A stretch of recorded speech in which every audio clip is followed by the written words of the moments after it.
Um, well, as a social activist and a revolutionary, deeply involved in prison reform, especially on the emphasis of eventually abolishing the use of solitary confinement as a tool in prisons. The question I've been asked the most, and the most difficult question to answer, is prison abolishment, abolition. People want, and so my question always is, and then what? If you abolish prisons, then what do you do with the real criminals? What do you do with the people who have mental problems and not responding to treatment or medication or whatever? So to me, prison abolition has come to mean to change prisons as they are, to do away with bars and concrete and overall philosophy that most prisons have in common and operate on, the dehumanizing factor, uh, and replace it probably with some type of restrictive housing communities or something, where people can be who treatment or medication or whatever can't stop them from violating humanity and whatever laws humanity is living by, uh, can still, maintain some of their humanity and hopefully build on it. And that requires, I think prison personnel, and one of the biggest problems with prison personnel is that there's no training involved. One of the things we joke a lot about when I was in Angola was uh, some of these cadets the week before they was in just graduating from high school. There's a high school called Tunica Hills right outside the gate of Angola, and most of them go there. And the next week they be sitting on a draft, or that's we call it whatever they work assignment or draft. And so you got an 18-year-old kid fresh out of high school, and this kid is given the power of life and death over men old enough to be daddy, granddaddy, great granddaddy. They have no experience. They have a slave mentality that has been cultivated and passed along from one generation to the next generation. So, those are the things that, prison abolition means to me, not doing away completely with the institution of prisons, but to change them from what they are today and to change the philosophy. Uh, and the staff have to have training, instead of, you can't just fill out a document and pass a civil service test. And then, they give you that much power, that much authority over other human beings with absolutely no training.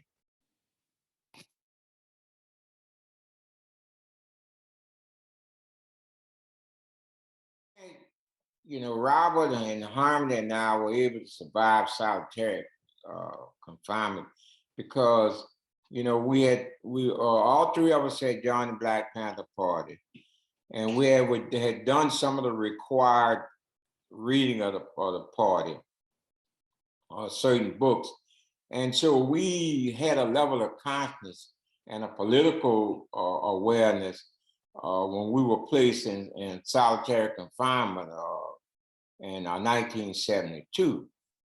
Of course, none of us thought that, we would be there for decades, but uh, without, we were housed on two different, all of each one of us on a different tier.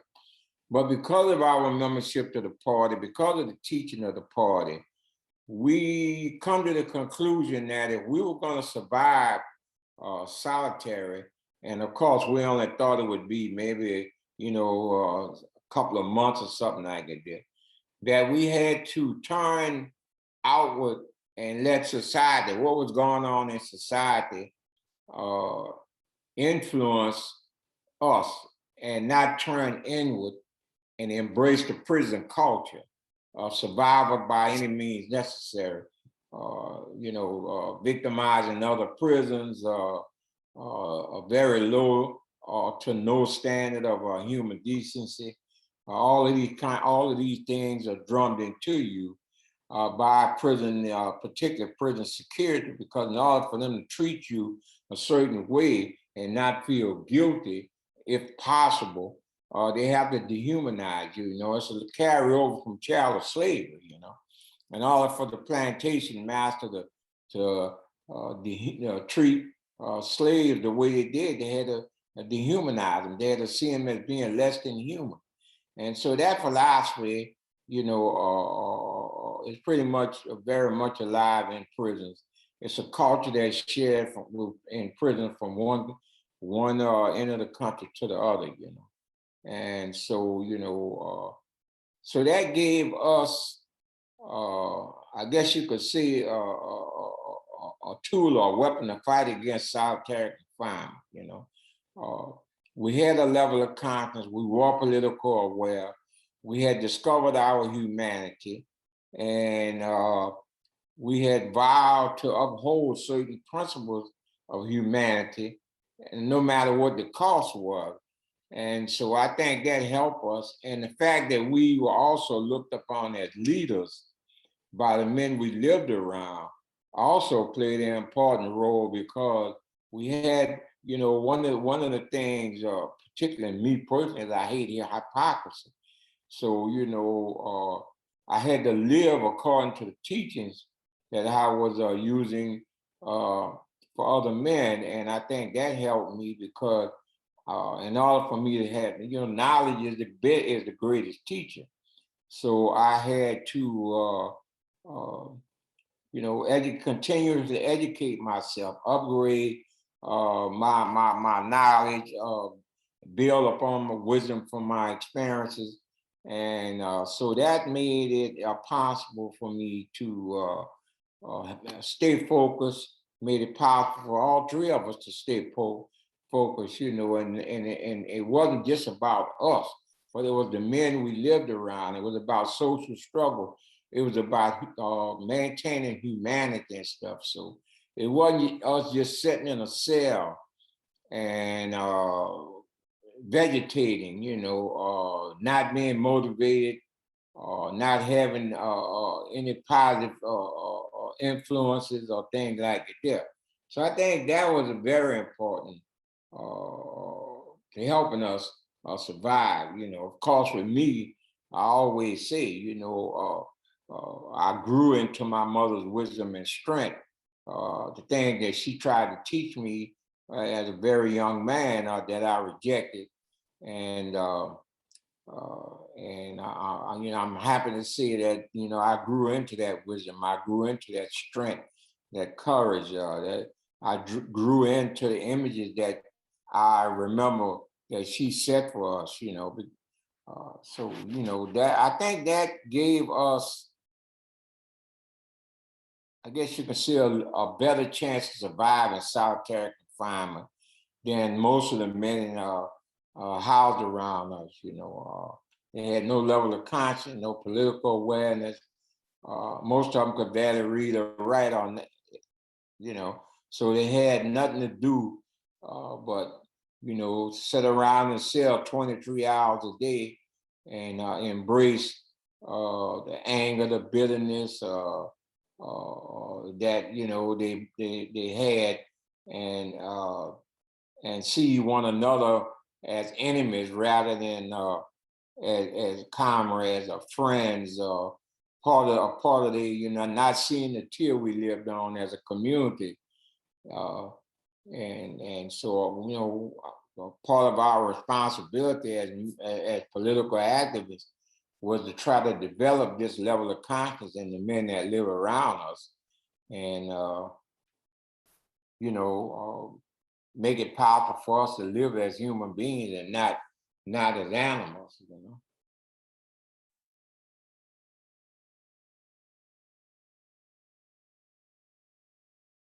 Yes, I would say is, stay involved.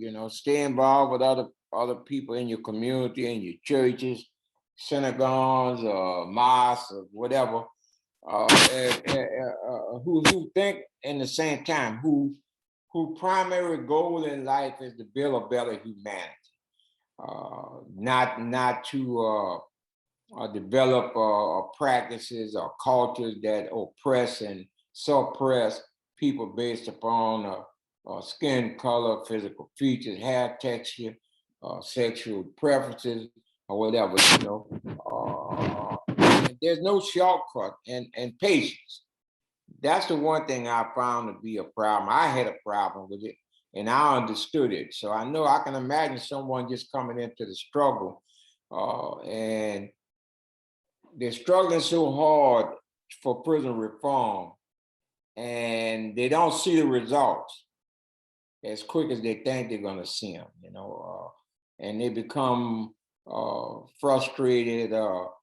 Some of them become bitter and angry, and they start to view the people who they're struggling with as being sellouts or compromising with prison officials beyond what's needed. So that's what I would tell. Organize, educate, organize. Robert, the other living member of A3, has a saying that about throwing pebbles in a pond that I love, and he said, like, everyone throw a pebble in a pond, it's not the same pebble. It might not be the same reason or the purpose they're throwing this pebble. But every time you throw a pebble in a pond, you create a ripple. And if you throw enough pebbles, then those ripples become waves, and those waves become tsunami. And tsunami is a powerful force of change. So whether that change is going to be good or be destructive, since we're talking about social change, depends upon the people who have, united it, the people who have found their humanity, the people who are fighting to hold on to their humanity and to build that humanity, but also help other people find their humanity and build upon their humanity. And so, that's what I would tell people, educate yourself, develop a healthy mistrust of political people, political leaders, develop a healthy mistrust, but especially of prison people, because whenever you go to prison, they're always going to show you, there are two faces they have. They have one for the public, and the other is for the prisoners that with hell, and demand, prisons for right now. There are only two ways prisons change. They either change through the court system or through the political system. Or, well, I should say three, because prisoners has been pushed to the point of beyond humanity, in which they have to make decisions on, well, I'm going to let my humanity be stripped away from me, or am I going to stand? And for those who make the decision to stand, it's usually a solitary confinement or some other cell block, or lockup, or beatings, gassings, or having false charges are put against you and stuff, but we just believed in our humanity so strongly, and that was the great thing about the party, because the party gave me a sense of belonging. It gave me a sense of worth, that I was in prison. Robert had a saying that, he was in Angola. Angola wasn't in him, And so I'll elaborate and say that. I was in prison. Prison wasn't in me. I thought it was in me. I thought that, growing up and committing crimes against humanity and stuff was the only life I knew. It was the only level of conscience I had, because of what society was doing. so imagine the party was the first glimmer of I had a work as a humanity. I had the ability to contribute to humanity rather than take away from humanity.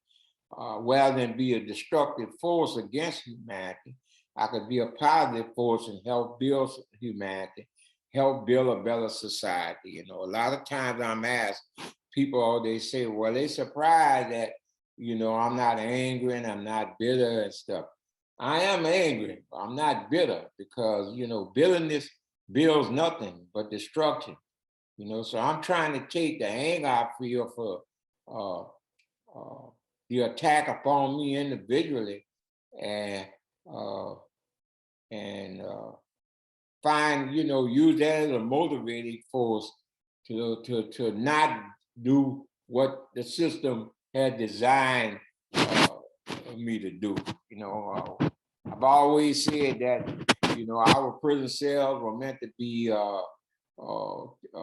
death chambers, you know, and so the time didn't do us, we did the time, you know, and so those cells became high schools, universities, debate halls, or law clinics. You know, we found so many different ways to fight back against the system, and that kept us motivated, you know.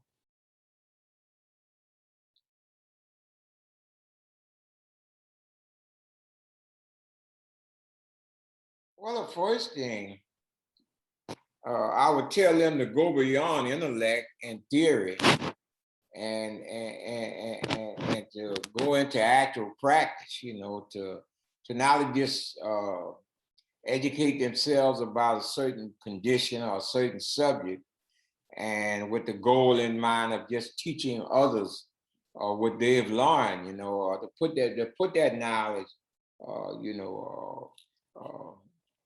To use, you know, or become involved in or create social organizations that's would geared towards bettering humanity, and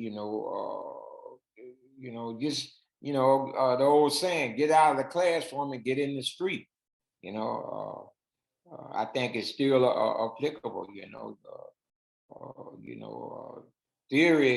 Theory is fine, but if it's not if it's not tested by actual practice, uh, you know, you just got this beautiful idea, but it changes nothing, it affects nothing.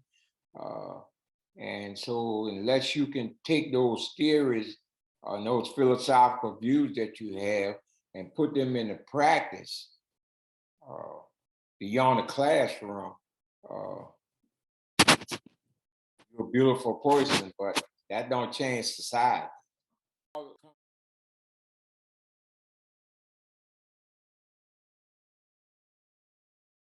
Become social activists. I salute you. I know how difficult it is. One of the things I have found out is that as a free man now, it is much more difficult than I ever imagined to be a social activist, to be revolutionary, because you are bombarded with so many negative things in life.